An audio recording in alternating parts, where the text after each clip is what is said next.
Baik Pak Nudu dan asisten dosen, perkenalkan kami dari kelompok F1 yang terdiri dari Joseph John Hamilton, Septian Ebenezer, Yohana Benita, dan Ivonia Sanca. Di sini kami akan mempresentasikan hasil final dari matkul PST 1.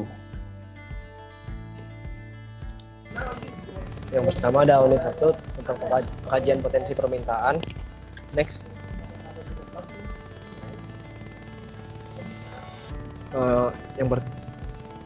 Yang pertama ada 4 alternatif produk terpilih. Yang pertama ada LED desk lamp, yang kedua ada light cycle more desk light, yang ketiga ada Yano table lamp, yang keempat ada detachable desk lamp.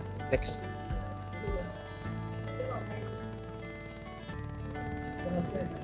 Yang selanjutnya ada segmentasi pasar yang terdiri dari faktor geografis.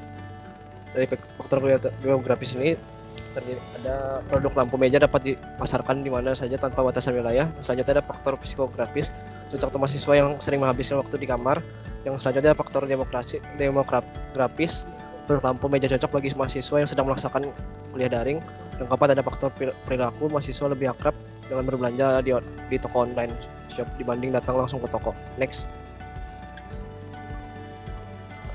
Selanjutnya ada analisis kompetitor.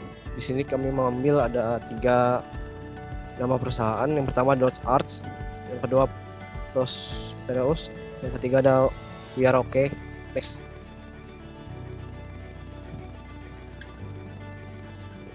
Selanjutnya ada data sekunder yang kami gunakan adalah yang dari tahun 2018 sampai 2020 yang berjumlah 8.483.213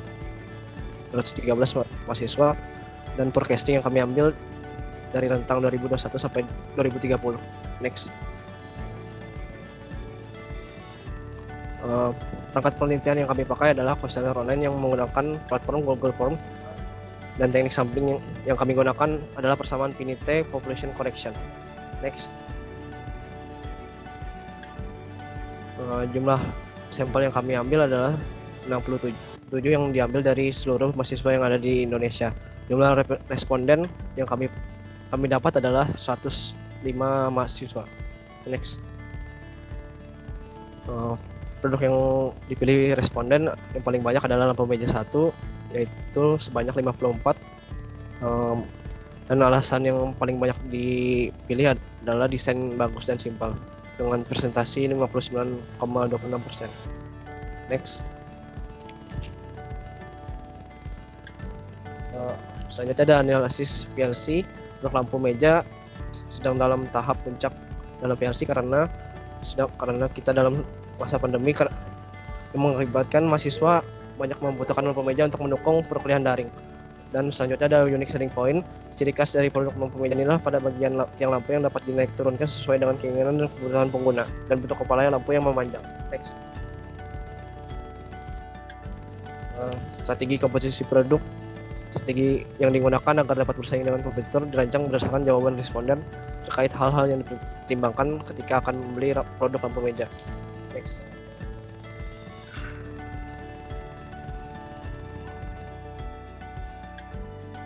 Kemudian berikutnya merupakan unit 2 mengenai perancangan produk fase 1. Di sini ada brainstorming yang dimasukkan oleh 4 anggota dari kelompok yang masing-masing memiliki pendapat sendiri mengenai ide dan gagasan.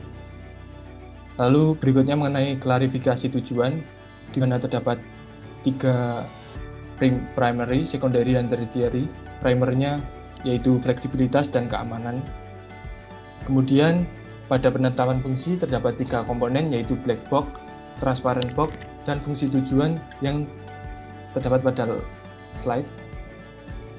Lalu untuk penetapan spesifikasinya sendiri, yaitu tujuan untuk performasi penggunaan dan harga yang berkisar antara 150 hingga 450.000. Kemudian berikut ini merupakan tabel dari HOQ yang merepresentasikan demanding quality, lalu quality karakteristik, target or limit value, dan competitive analysis. Lalu berikutnya mengenai gambar SolidWorks, terdapat beberapa komponen yang dibuat, diantaranya yaitu base lamp, baut kecil, baut panjang, dudukan engsel atas, dudukan engsel bawah, engsel atas, kepala lampu, engsel bawah, dan LED. Lalu ada tiang atas, tiang bawah, dan berikut merupakan gambar 3 dimensi dari lampu meja. Selanjutnya adalah unit 3, yaitu perancangan produk fase 2. Next. Berikut merupakan metodologi pemilihan material yang terdiri dari 4 tahap. Yang pertama adalah menentukan sifat material yang sesuai dengan spesifikasi produk. Yang kedua adalah mengevaluasi sifat material yang dibutuhkan. Yang ketiga adalah mendata jenis material yang sesuai dengan spesifikasi produk. Dan yang keempat adalah menentukan jenis material yang akan digunakan. Next. Berdasarkan langkah tersebut, berikut merupakan pemilihan material yang kami pilih, di mana spesifikasi kebutuhan dari setiap part adalah kokoh, tidak mudah patah, dan tahan korosi, dan juga tahan panas dengan alternatif material yaitu aluminium, stainless steel, dan titanium. Next. Berikut merupakan peta morfologi yang digunakan sebagai alternatif solusi dari pemilihan material, di mana pada material komponen lampu menggunakan aluminium, titanium, alloy, dan stainless steel, lalu bentuk kepala lampu lingkaran dan persegi panjang, dan bentuk tiang lampu yang silinder dan persegi panjang. Dengan total kombinasi dari peta morfologinya adalah sebanyak 12 kombinasi. Next. Berikut merupakan penentuan tabel penentuan bobot kriteria dengan besar bobot yang paling besar terdapat pada kode kriteria sudut putar, lalu berat yang memiliki bobot sama dengan tinggi dan lebar, lalu yang terendah adalah harga. Next. Lalu berikut merupakan skala penilaian 4 titik yang dapat dilihat pada tabel. Next. Selanjutnya berdasarkan alternatif yang telah terpilih, didapatkan alternatif 3 dengan total utility sebesar 320, lalu alternatif 4 dengan total utility sebesar 350. Next. Kemudian alternatif 11 mendapatkan total utility sebesar 330 dan alternatif 12 mendapatkan total utility sebesar 310. Next.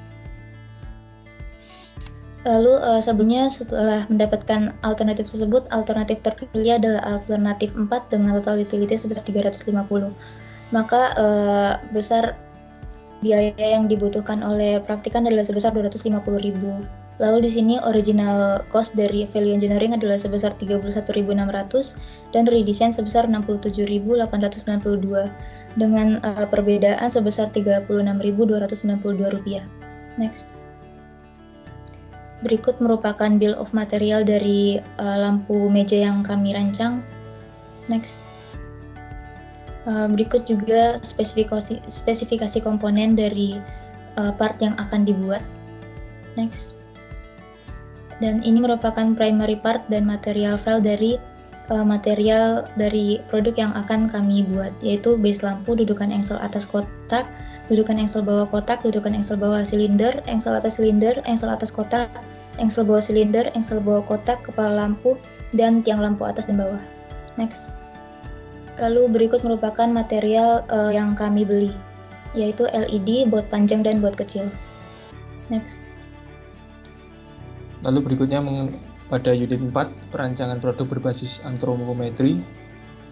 Data antropometri yang digunakan ada 4, yaitu tebal telapak tangan, panjang ibu jari, lebar fungsional maksimum, dan panjang lengan bawah. Kemudian dilakukan uji kenormalan pada data antropometri yang digunakan, dihasilkan bahwa data-data yang dibutuhkan berada dalam kondisi data normal.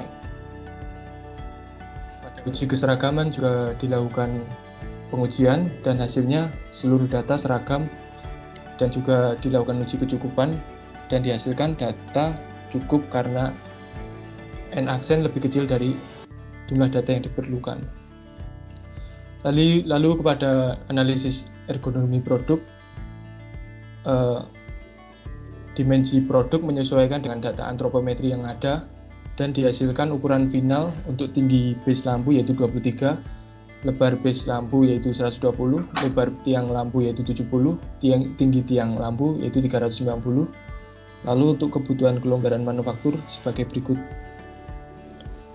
Lalu ini merupakan gambar teknik dari 3D produk utuh yang berdasarkan data antropometri yang telah digunakan. Lalu berikut merupakan isometric view on frame, exploded view on frame, dan berikut merupakan gambar teknik dengan bill of material yang tertampil pada slide. Baik, selanjutnya ada unit 5, yaitu pemilihan dan perancangan proses manufaktur. Next. Kemudian untuk yang pertama ini kami memutuskan make or buy-nya. Jadi di sini untuk produk yang kami buat itu adalah kepala lampu, tiang lampu, kemudian engsel bagian atas, engsel bagian bawah, base lampu, kemudian tiang lampu atas, tiang lampu bawah, lalu engsel atas, dudukan engsel atas, engsel bawah, dan dudukan engsel bawah. Dan sisanya yaitu LED, baut kecil, dan juga baut panjang itu akan kami beli.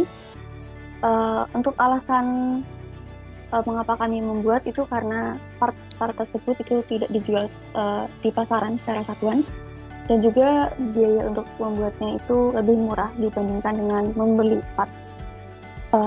Next.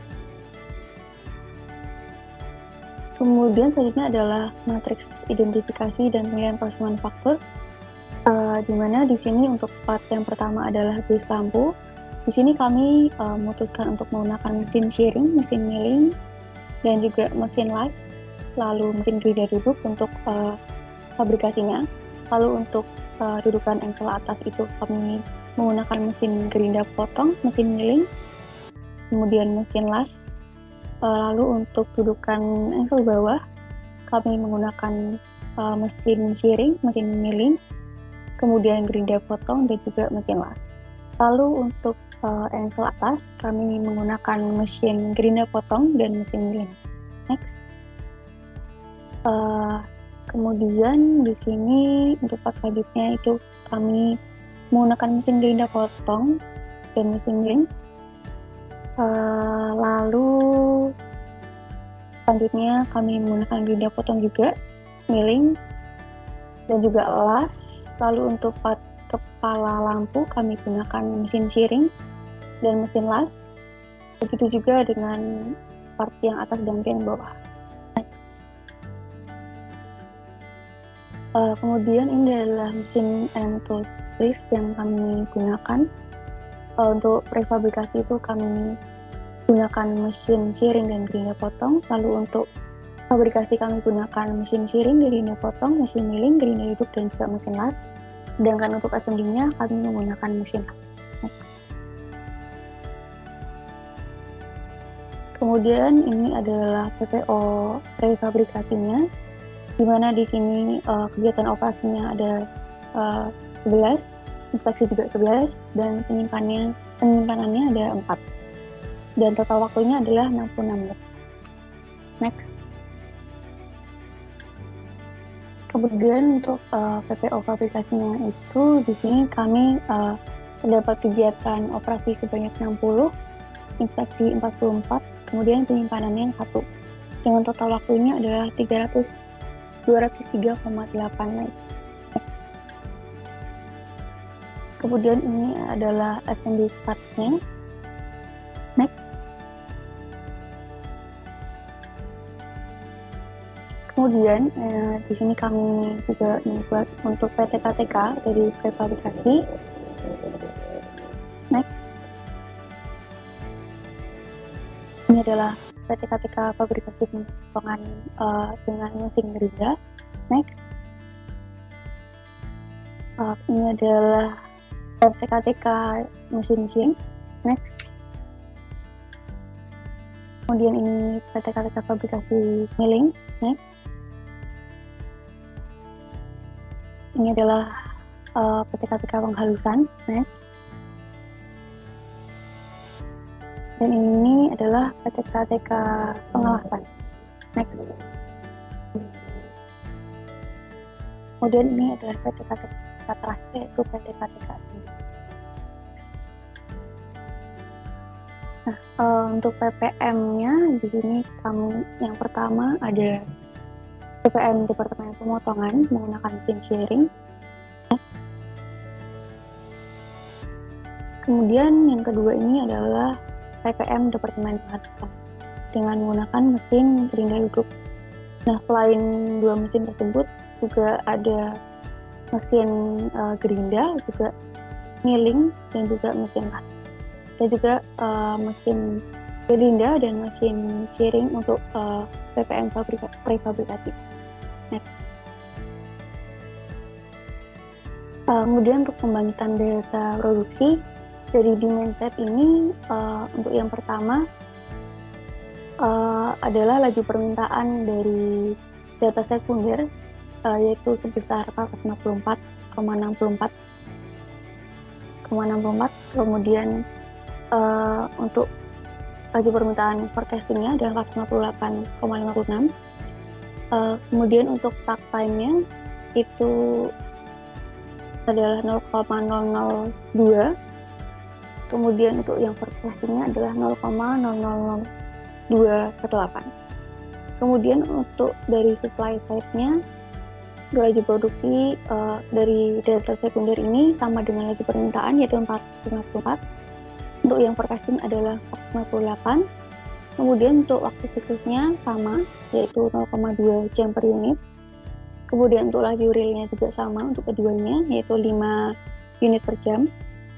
Kemudian untuk kapasitas pabriknya untuk dari data sekunder itu ada 704. Kemudian dari forecastingnya ada 708. Kemudian untuk penentuan waktu produksinya, jam per shift-nya itu adalah 8. Kemudian jumlah shift per harinya adalah 3. Lalu jumlah hari per minggunya 5.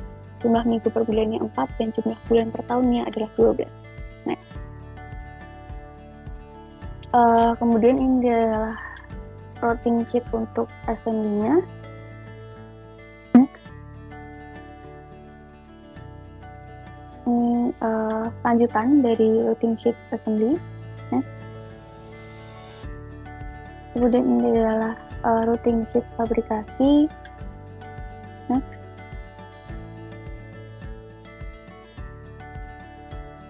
Ini juga lanjutan dari fabrikasi. Next. Ini masih sama. Next. Next. Dan ini adalah routing sheet untuk prefabrikasi. Kemudian ini adalah kebutuhan bahan baku untuk pembuatan produk lampu meja. Next.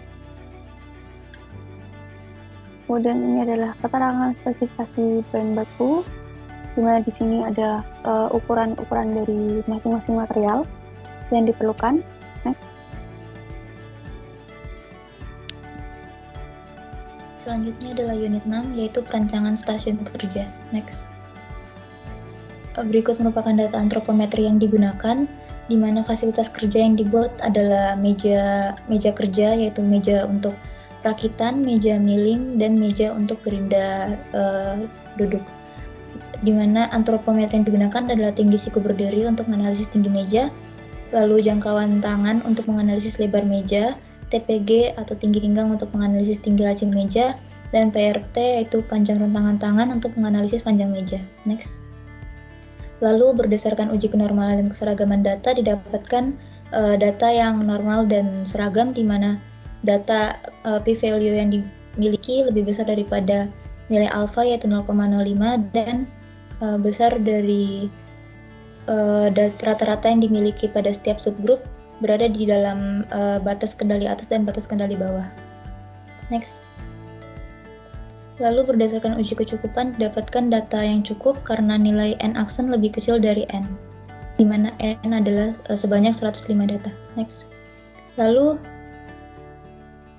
di sini merupakan analisis ergonomi fasilitas kerja, di mana tinggi siku berdiri menggunakan persentil 50, panjang rentangan tangan menggunakan persentil 95, jangkauan tangan menggunakan P95, dan TPG menggunakan P50, dan mendapatkan ukuran final sebesar 107 pada tinggi permukaan meja, lalu panjang permukaan meja 222 cm, lebar 89 cm, dan tinggi laci meja dari permukaan tanah sebesar 97 cm. Next. Lalu berikut merupakan gambar teknik dari fasilitas kerja. Ini merupakan meja kerja untuk perakitan dan pemotongan. Next. Lalu ini merupakan meja untuk gerinda duduk. Next. Lalu ini merupakan meja untuk departemen milling. Next. Dan ini merupakan gambar teknik dari material yang digunakan, yaitu as besi silinder 25 diameter 25 dan diameter 20, lalu as besi kotak dan aluminium plat. Next. Lalu berikut merupakan analisis rula dari departemen pemotongan, di mana sebelum perbaikan didapatkan final score sebesar 3, lalu dilakukan perbaikan terhadap postur kerja dari operator dan mendapatkan final score sebesar 2. Next. Lalu ini merupakan analisis pada departemen pemotongan dengan menggunakan gerinda potong dan mendapatkan final score sebesar 4 karena posisi dari operator yang terlalu membungkuk dan terdapat kelebihan skor pada pergelangan tangan. Lalu pada analisis rula dari departemen milling mendapatkan final score 3 dengan membutuhkan perbaikan pada postur tubuh dari operator. Next. Lalu ini adalah analisis rula dari departemen penghalusan, di mana final score yang didapatkan adalah 2 sehingga tidak diperlukan perbaikan. Lalu pada departemen pengelasan mendapatkan final score 3 dan diberikan usulan untuk perbaikan postur kerja dari operator dan memberikan alat keselamatan kerja. Next.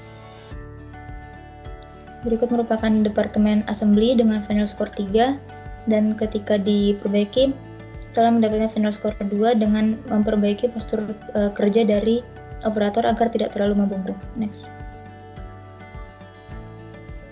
Berikut merupakan work PMAT dari masing-masing departemen, di mana ketika menggunakan mesin shearing mendapatkan area kerja normal sebesar 29.162 cm persegi, lalu area kerja maksimum sebesar 63.306 cm persegi. Kemudian pada mesin gerinda duduk mendapatkan area kerja normal sebesar 11.699 cm persegi dan area kerja maksimum sebesar 26.391 cm persegi. Next. Lalu berikut merupakan propriamet dari stasiun kerja dengan menggunakan obeng dan menggunakan gerinda potong. Next. Dan di sini ada propriamet dari mesin milling dan stasiun kerja dari pengelasan. Next. Lalu berikutnya mengenai unit 7, yaitu perancangan stasiun kerja. Di mesin and tools yang digunakan yaitu gerinda potong, drill press, dan mata bor dengan merek gerinda potong yaitu Bosch, dan drill press modern. Kemudian plat kritis dan spesimen yang digunakan yaitu plat kritisnya yaitu tiang bawah dengan ukuran asli 70 x 20 x 390 mm dengan skala 1:1,75, dihasilkan ukuran spesimen yaitu 40 x 20 x 225. Jumlah spesimen yang dihitung yaitu kapasitas pabrik dikali waktu produksi yang dihasilkan 5.668, dan untuk N jumlah spesimen yang harus dikerjakan yaitu 44. Rencana proses manufaktur pada tahap awal, produk yang dipilih adalah lampu meja yang dapat memberikan penerangan tambahan. Kemudian tahap cara pembuatan lampu meja melalui proses pemotongan, pengelasan, pelubangan, penghalusan, dan perakitan. Kemudian tahap desain produk, merancang tiang lampu meja yang adjustable. Kemudian tahap pembuatan yaitu menggunakan gerinda potong dan drilling dan menggunakan material aluminium hollow. Lalu untuk evaluasi proses manufaktur, pada awalnya menggunakan material aluminium plat dan menggunakan mesin yang digunakan yaitu pengelas, gerinda, dan mesin shearing. Namun karena prosesnya yang sulit dan menghasilkan biaya yang cukup mahal, maka kami mengubah material menjadi aluminium hollow karena lebih mudah untuk dilakukan proses manufaktur, dan mengubah mesin yang digunakan yaitu mesin bor dan mesin gerinda potong. Lalu berikut merupakan rincian biaya, di mana pada hasil akhir dihasilkan harga 924 untuk kuantiti 44 pieces atau bisa dikatakan 21.000 per unit. Lalu berikut merupakan video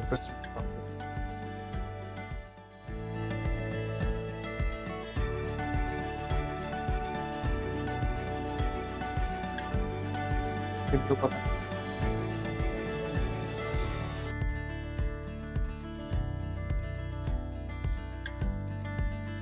Halo, ini merupakan proses pelubangan dari spesimen.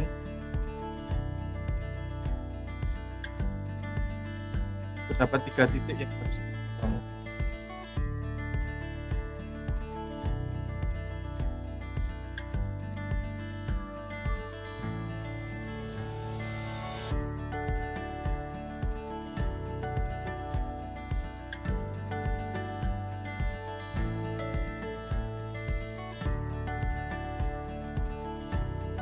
Selanjutnya berikut merupakan video dari hasil proses manufaktur dengan menggunakan material aluminium hollow dengan total spesimen sebanyak 44 unit.